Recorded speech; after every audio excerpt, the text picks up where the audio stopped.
बिस्मिल्लाहिर्रहमानिर्रहीम। अस्सलाम वालेकुम नाज़रीन, आप यूट्यूब चैनल देख रहे हैं। मैं इमरान खान हूँ। अगर आप गुज़िश्ता रात के टॉक शोज़ देखें और आप देखें कि किस किस्म के बयानात सामने आए हैं, जो लोग तज्ज़िया कर रहे हैं या जो लोग PMLN या पीपल्स पार्टी के बिहाफ पे बात कर रहे हैं, उन्हें आप सुने तो आपको आइडिया हो जाता है कि PMLN किसी सूरत ये नहीं चाहती कि मुज़ाकरात कामयाब हों। और ये बात मैं आपको पहले दिन से इसलिए बता रहा हूँ कि PMLN अगर मुज़ाकरात कामयाब हो जाएंगे तो जो कुछ भी पाकिस्तान तहरीके इंसाफ को मिलेगा वो PMLN या हुकूमत की जेब से निकल कर मिलेगा। यानी PMLN को ही कुछ ना कुछ छोड़ना पड़ेगा। उन्हें हैरत इस बात की है कि इमरान खान साहब ने ये किस तरह के मुतालबात किए हैं। बहुत सारे ऐसे मुतालबात हैं जो वो कर सकते थे, जहाँ पे मामला फंस सकता था। इन्होंने जानबूझ के वो मुतालबात नहीं किए।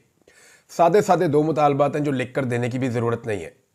नंबर एक, आप जुडिशल कमीशन बना दें कि कौन सही था और कौन गलत था 26 नवंबर का और 9 मई का। और दूसरा, वो ये कह रहे हैं कि जो अंडर ट्रायल हमारे कैदी हैं, जमानत जिनका हक है, उन्हें जो है वो आज़ादी दी जाए और उन्हें छोड़ दिया जाए। ये दो मुतालबात इमरान खान साहब के नहायत जायज़ है। अब इन मुतालबात को अगर तस्लीम कर लिया जाता है तो मुज़ाकरात कामयाबी की तरफ जाएंगे और आने वाले दिनों में इमरान खान साहब के बाहर आने के इम्कानात बढ़ते जाएंगे। आलमी प्रेशर इतना ज़्यादा बढ़ गया है कि पाकिस्तान की एस्टेब्लिशमेंट उसे बर्दाश्त नहीं कर पा रही और एस्टेब्लिशमेंट इमरान खान साहब को छोड़ने के ऊपर हर गुजरते दिन के साथ मजबूर होती चली जा रही है। अब पाकिस्तान तहरीके इंसाफ को मुतनफ़र करने के लिए या मुज़ाकरात में खलल डालने के लिए दो तीन चीज़ें की जा रही हैं। एक तो PMLN के बड़े सख्त बयानात आना शुरू हो गए हैं। जानबूझकर एंकर्स को कहा जा रहा है कि इनसे इस तरह के हमसे सवालात करें जिनके नतीजे में हम ऐसे जवाब दें कि पाकिस्तान तहरीके इंसाफ के साथ हमारे जो मुज़ाकरात हो रहे हैं वो किसी लड़ाई की सूरत इख्तियार कर जाए। नंबर एक। नंबर दो, जो कुछ सहाफ़ी हैं जिनका PMLN के साथ या PDM के साथ अच्छा ताल्लुक़ है, वो अब ताने दे रहे हैं और इस किस्म के ताने दे रहे हैं कि जनाब पाकिस्तान तहरीके इंसाफ तो बात ही नहीं करना चाहती थी, अब वो क्यों बात कर रहे हैं। वो तो कहते थे ये सारे चोर और डाकू हैं, तो अब वो इनके साथ क्यों। इस किस्म के ताने दिए जा रहे हैं। ये ताने देने का मकसद भी ये है कि मामला जो है उसके अंदर गरमाइश पैदा हो और मुज़ाकरात नाकाम हो जाए। तहरीके इंसाफ फिलहाल चिपक गई है पूरी तरह से और वो हर मुमकिन कोशिश कर रही है कि मुज़ाकरात किसी तरह आगे बढ़ते जाए ताकि जो हुज्जत है वो तमाम हो जाए। क्योंकि तहरीके इंसाफ ने एक नई तहरीक चलानी है। इमरान खान साहब ने ऐसे बाहर नहीं आना। जितना उनके साथ जुल्म हुआ, जितनी उनके साथ ज्यादती हुई, इमरान खान साहब अपनी पॉलिटिकल तहरीक को मुर्दा करके बाहर नहीं आएंगे।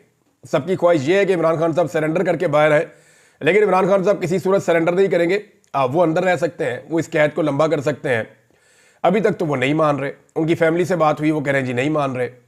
उनके जो करीबी साथी हैं जो उनको मिलकर आते हैं, उनसे मेरी बात हुई, वो कह रहे हैं जी इमरान खान नहीं मान रहे। उनके वकला से बात हुई, वो भी ये कह रहे हैं कि इमरान खान नहीं मान रहे। जब इतने सारे लोग जो इमरान खान को मिलकर आते हैं और जब मैं सोर्सेज से बात करता हूं, चाहे वो एस्टेब्लिशमेंट में है चाहे वो जेल में है, तो वो ये बताते हैं कि हमने इतना कंपोज्ड आदमी अपनी जिंदगी में नहीं देखा। वो ये कहते हैं कि हमने इसके लिए जीना मुश्किल कर दिया, लेकिन इसके बावजूद इसने हमसे कभी कोई गिला नहीं किया।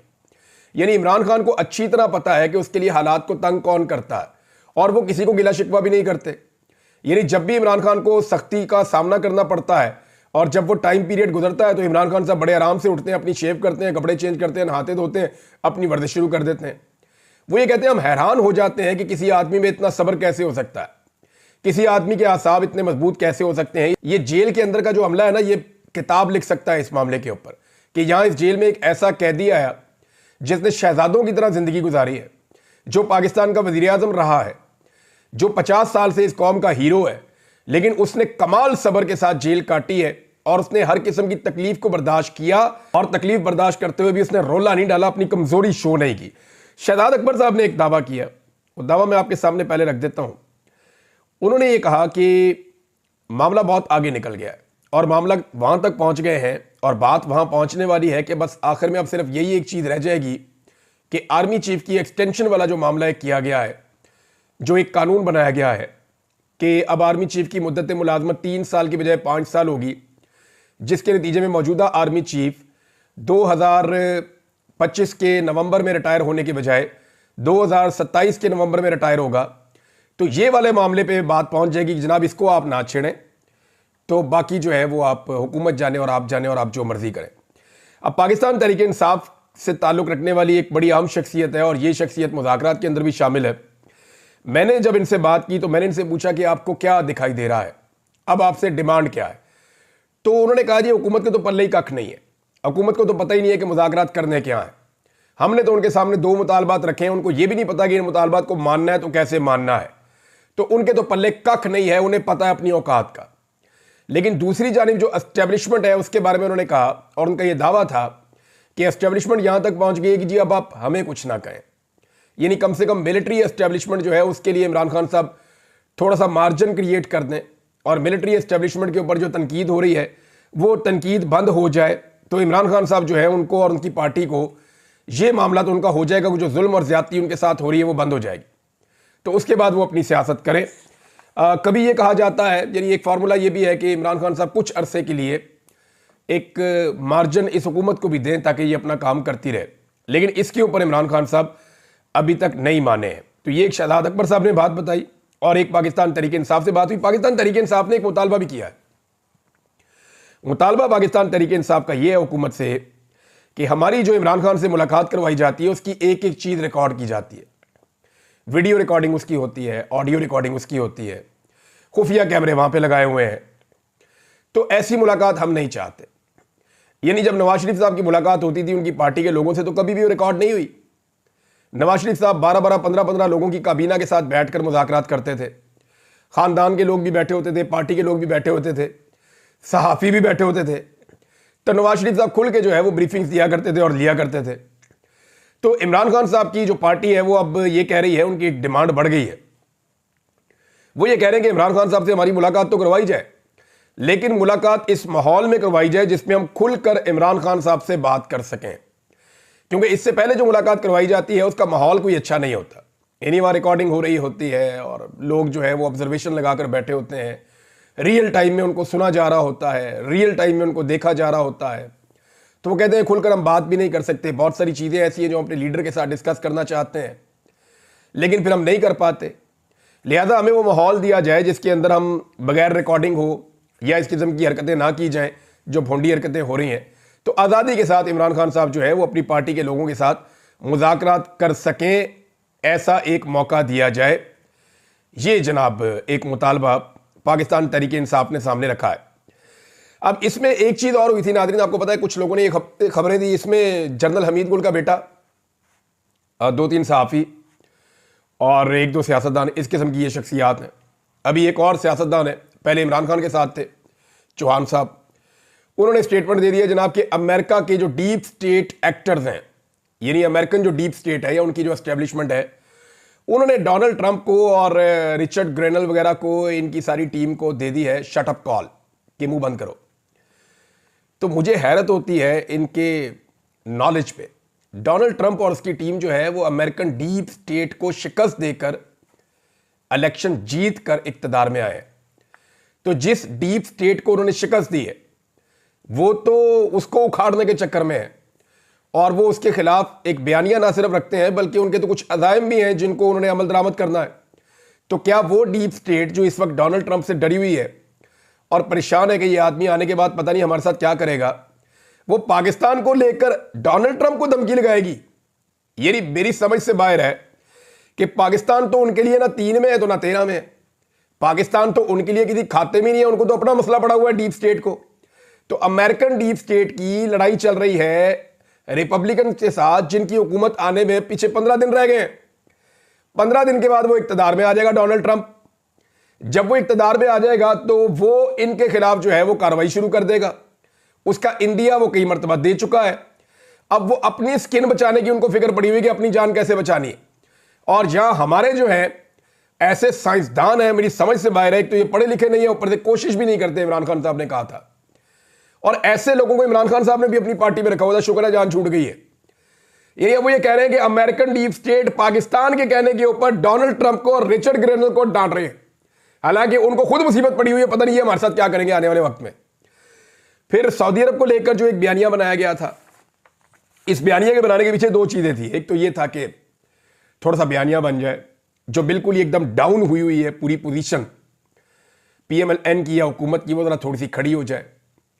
दूसरा, पाकिस्तान तहरीक इंसाफ जो एकदम चढ़ी हुई है तो वो भी थोड़ा सा कैंडे में आ जाए और उनको अपनी शराइत के ऊपर लाने की कोशिश की जाए। तो ये एक बयानिया फ्लोट किया गया था। दूसरा इसके पीछे ये था कि तहरीक इंसाफ को उकसाने की कोशिश की गई कि पूरी तहरीक इंसाफ मिलकर तो मोहम्मद बिन सलमान के ऊपर चढ़ाई कर दें। तो अगर वो मोहम्मद बिन सलमान के ऊपर पूरी पाकिस्तान तहरीक इंसाफ चढ़ाई कर देती तो ये जाकर कहते देखिए जी ये तो तहरीक इंसाफ आपको भी गालियां दे रही है, तो आप करें ना बात डोनाल्ड ट्रंप से, तो इनको थोड़ा मार्जिन मिल जाता। तो वो दोनों काम नहीं हो सके। पाकिस्तान में सऊदी हुकूमत के मुंह बोले तर्जुमान है जनाब ताहिर अशरफी साहब। ये मुंह बोले तर्जुमान है सऊदी अरब के पाकिस्तान में, ताहिर अशरफी साहब। उन्होंने कहा है कि दाखिली सियासत में मुलव्वस करने की अफवाह साजी ना की जाए सऊदी हुक्मरानों को पाकिस्तान की दाखिली सियासत में। वो पाकिस्तान के दोस्त हैं, दाखिली सियासत से उनका कोई ताल्लुक नहीं है। सऊदी क़यादत पाकिस्तानी अवाम और वतन को महबूब रखती है और इन मामलात में उनका कोई अमल दखल नहीं है। ये उनका एक ट्वीट आ गया जो सऊदी हुकूमत के मुंह बोले तर्जुमान है जनाब मोहतरम ताहिर अशरफी साहब। तो उनके स्टेटमेंट से अब आपको समझ आ जानी चाहिए कि मामला वो है नहीं जो बनाने की कोशिश की जा रही थी, और मामला वो बनाया भी नहीं जा सका, और पाकिस्तान तहरीक इंसाफ ने इसको स्मार्टली हैंडल किया है। सऊदी अरब की तरफ से जो दावे किए जा रहे हैं ना कि ये चीज़ें हो जाएंगी, वो चीज़ें होनी नहीं है, बल्कि कुछ चीज़ें ऐसी होंगी जिससे जो मौजूदा हुकूमत है इस वक्त पाकिस्तान में, मेरी इतला के मुताबिक उनको सरप्राइज मिल जाएगा। ज़रा थोड़ा सा इंतजार कर दें, 10-15 दिन, 2 हफ्ते, फिर आप नई चीज़ें होती हुई देखेंगे। मुफ्ती मुनीबुर रहमान साहब हैं, ये एस्टेब्लिशमेंट के बहुत करीब है हमेशा से, और हमारे ना एस्टेब्लिशमेंट के भी उलमा हैं जो हमेशा पावर में रहते हैं। कोई भी हुकूमत आए तो इनके क्योंकि एस्टेब्लिशमेंट के साथ एक अच्छे ताल्लुकात होते हैं, सिस्टम का ये हिस्सा है, तो ये हमेशा मार्जिन क्रिएट करते हैं सिस्टम के लिए। तो मुफ्ती मुनीबुर रहमान साहब पाकिस्तानियों को बता रहे हैं कि पाकिस्तान अल्लाह की बहुत बड़ी नेमत है, हम इराक, शाम, लिबिया, लबनान और फ़लस्तीन बनने से बचे हैं, तो इसका सबब हमारी दिफाई कुव्वत है। एक तो मुफ्ती मुनीबुर रहमान साहब, आप आलम दीन है, आपको अपने हथियारों से ज़्यादा अल्लाह रब्बुल इज़्ज़त पे भरोसा करना चाहिए। अगर आप आज बचे हुए हैं तो इसमें अल्लाह रब्बुल इज़्ज़त का करम और उसका फजल है। अल्लाह रब्बुल इज़्ज़त ही आपको बचाता है, वही हिफाजत करने वाला है, कोई हथियार आपको नहीं बचा सकता, और ये हर मुसलमान का जो है वो ईमान होना चाहिए। और दूसरी बात ये है कि आप हमें हमेशा उठ के जो है वो तबाह मुल्कों की मिसालें क्यों देते हैं? यानी कोई फौजी उठता है तो उठ के हमें तबाह मुल्कों की मिसालें देता है, कोई सियासतदान उठता है तो उठ के हमें तबाह मुल्कों की मिसालें देता है, कोई मौलवी उठता है तो उठ के हमें तबाह मुल्कों की मिसालें देता है, कोई मुफ्ती उठता है तो उठ के हमें तबाह मुल्कों की मिसालें देता है। भैया आपको इराक, शाम, लिबिया, लबनान और फ़लस्तीन मिलते हैं पाकिस्तान के साथ मुवाजना करने के लिए। मौलवी साहब आप स्विट्ज़रलैंड के साथ मुवाजना क्यों नहीं करते? आप बरतानिया के साथ क्यों नहीं करते? आप अमेरिका के साथ क्यों नहीं करते? आप बांग्लादेश के साथ क्यों नहीं करते? आप बाकी जो मुल्क तरक्की कर गए हैं, इंडोनेशिया, मलेशिया, इनके साथ आप क्यों नहीं करते पाकिस्तान का मुवाजना? आप हमेशा तबाह मुल्कों के साथ ही पाकिस्तान का मुवाजना करेंगे। यानी हमारे लिए मिसालें उन मुल्कों की जहां पे आप खुद जाना पसंद भी नहीं करते, और खुद जाना पसंद करते हैं उन मुल्कों में जिनकी आप मिसालें देना पसंद नहीं करते। तो अच्छे मुल्कों की भी मिसालें दें। आपको ये 4 मुल्क यही मिले हुए हैं जहां पर तबाही फैली हुई है दुनिया में। यानी हमें डराने पे ही रखा हुआ है आपने सारी जिंदगी, और खुद आपने अयाशी करनी है, मौज करनी है, और हमेशा इक़्तिदार के अंदर रहना है। अब नाज़रीन ये तो है, मैंने आपको बताया ताहिर अशरफी साहब ने जो स्टेटमेंट दिया सऊदी अरब के हवाले से, ये आप ये समझ लें कि वो रोज़ाना की बुनियाद पे सऊदी अरब के साथ वो राब्ते में ही रहते हैं हर वक्त। तो ये नहीं हो सकता कि ताहिर अशरफी साहब अपने से ये स्टेटमेंट दे रहे हो। अब एक चीज़ और मेरे सामने आई है, इलन मस्क का एक ट्वीट आया और उनसे पूछा एक खातून ने कि पाकिस्तान में आप स्टारलिंक क्यों नहीं ले आते? मेरे पास भी इसकी डिवाइस यहाँ पाकिस्तान में पड़ी हुई है, मैंने कोशिश किया है इसको पाकिस्तान में चलाने को, लेकिन ये चला नहीं पाकिस्तान में। 1-2 इलाकों में ये चलता है, लेकिन पूरे पाकिस्तान में इसकी कवरेज नहीं आती। आप पंजाब में नहीं चला सकते, बहुत सारे और इलाकों में आप इसको नहीं चला सकते। तो इस पे एलन मस्क ने कहा कि जनाब आपकी जो हुकूमत है उसकी तरफ से अभी परमिशन का इंतज़ार है कि पाकिस्तान की हुकूमत जो है वो इसके ऊपर एक इजाज़तनामा दे दे, तो ये जो स्टारलिंक है ये पाकिस्तान में लिंक हो जाएगा। अब पाकिस्तान में ट्विटर भी खोलना पड़ेगा और स्टारलिंक भी लाना पड़ेगा, क्योंकि डोनाल्ड ट्रंप की टीम है। अब डोनाल्ड ट्रंप का जो सबसे करीबी साथी है ना वो एलन मस्क है। डोनाल्ड ट्रंप किसी इवेंट में नहीं जा रहा, किसी जगह पे नहीं जा रहा जहां पे एलन मस्क उसके साथ ना हो। एलन मस्क का एक 27 साल पुराना दोस्त है जो पाकिस्तान तहरीक इंसाफ के लोगों के साथ लगातार राब्ते में है। इसका नाम है जेफरी स्कॉल। ये जो जेफरी स्कॉल है ये 27 साल पुराना दोस्त है एलन मस्क का। ये इकट्ठे काम भी करते रहे हैं और इनकी बड़ी शानदार दोस्ती है, और ये सोशल मीडिया के ऊपर एक दूसरे को सपोर्ट भी करते रहे हैं। तो ये जो है जेफरी स्कॉल, ये पाकिस्तान तहरीक इंसाफ के लोगों से बहुत अच्छी तरह राब्ते में है। ये कई मरतबा मल्टीपल टाइम इमरान खान साहब के लिए आवाज उठा चुका है और इसने पाकिस्तान तहरीक इंसाफ के लोगों को कहा कि Donald Trump already Imran Khan के बारे में जो है वो काफ़ी पहले से ही एक्टिवेट है। मुझे ये ओवरसीज पाकिस्तानियों ने बताया। लेकिन इसका ये दावा है कि एलन मस्क भी इसी नुक्ता नज़र का आदमी है। लेकिन एक चीज़ और बड़ी इंपॉर्टेंट है, ये आपको याद रखनी पड़ेगी कि एलन मस्क के बहुत अच्छे ताल्लुकात इंडियन अमेरिकन के साथ हैं और बड़े शानदार ताल्लुकात हैं और उनके लिए वो किसी भी लेवल तक जाएगा। अभी जो हाल ही में एक इशू हुआ इमिग्रेंट्स को लेके, उस पर आपने देखा कि एलन मस्क का बड़ा सीधा और स्ट्रेट फॉरवर्ड किस्म का एक स्टांस आया था। तो ये एक और कड़ी है जो मिल रही है, जो आने वाले वक्त में पाकिस्तान के अंदर जो जुल्म और फस्तायत है उसके खिलाफ आवाज़ उठनी है, तो ये एक आवाज़ और उठ जाएगी। पाकिस्तान में कुछ लोग खुशियां मना रहे हैं कि डोनाल्ड ट्रंप को 10 जनवरी को सज़ा होने जा रही। ये किस चीज़ की सज़ा होने जा रही है डोनाल्ड ट्रंप को और ये क्या होने जा रहा है, केस क्या है, थोड़ा सा मैं आपको बता देता हूँ। बड़ा मायूब किस्म का केस है क्योंकि ये बहुत सारे लोग ऐसे सुनते हैं, आप लोग फैमिलीज़ के साथ सुनते हैं, तो मैं सारी बातें आपको नहीं बताता।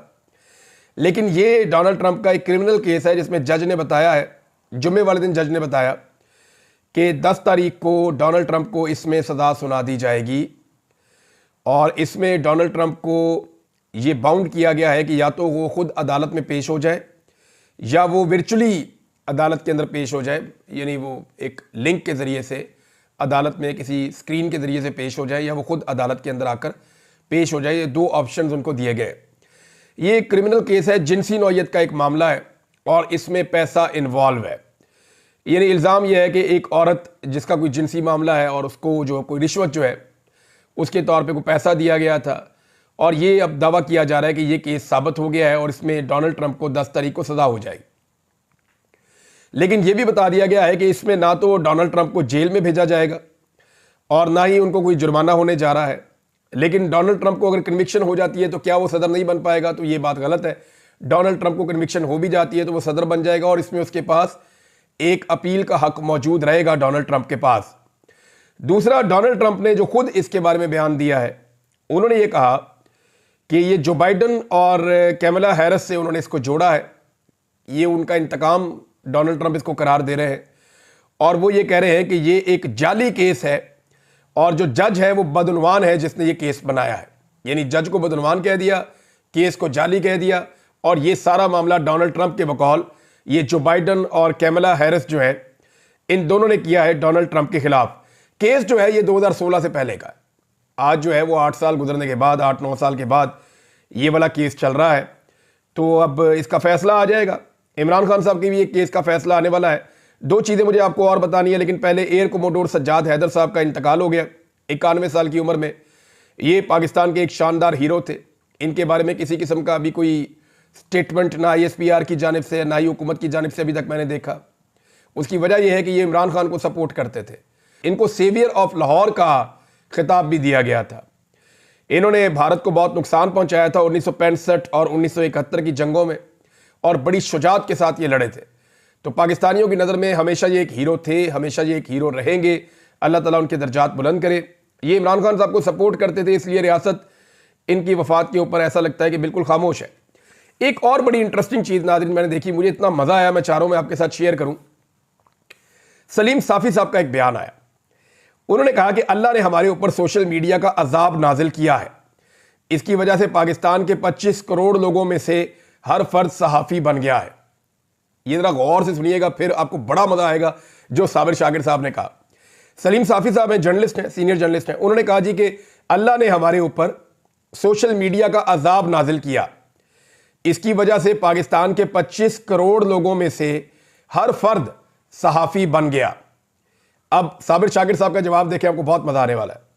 उन्होंने कहा कि अफराद के हाथों में है अक़वाम की तकदीर, हर फर्द है मिल्लत के मुकद्दर का सितारा।